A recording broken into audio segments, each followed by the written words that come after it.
K1, c'est mon nom d'artiste, de graffiti artiste. J'ai commencé en 1985 officiellement.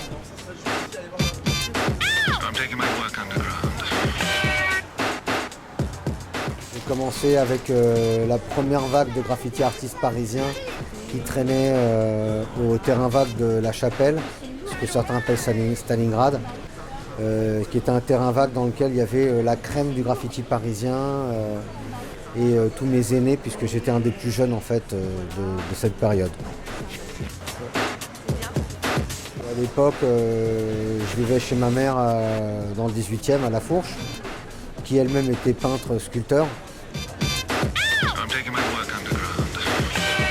C'était pas du tout reconnu, c'était pas du tout démocratisé comme aujourd'hui.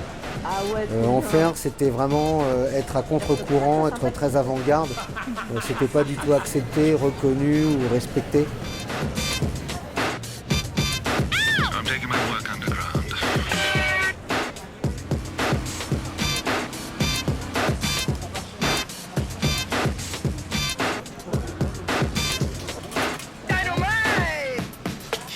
Mon style d'aujourd'hui, en fait, j'essaie de reprendre des codes graphiques que tu retrouves beaucoup dans le graffiti.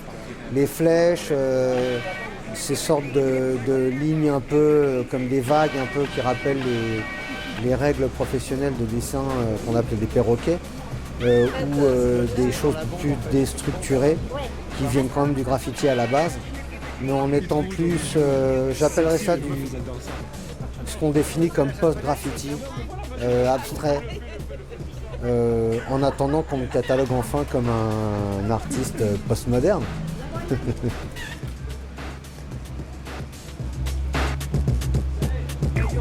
Aujourd'hui, ce que j'ai fait sur le mur, c'était une évolution de cet art que j'ai un peu développé, déstructuré, que je faisais d'abord très à plat en une seule lecture. Et là, je superpose trois couleurs différentes, souvent un camailleux d'une même couleur, là dans les mauves, violets, pourpre, rose.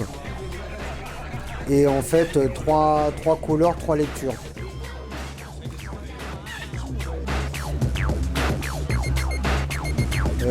Une au fond, une plus rapprochée et une en premier plan, on va dire.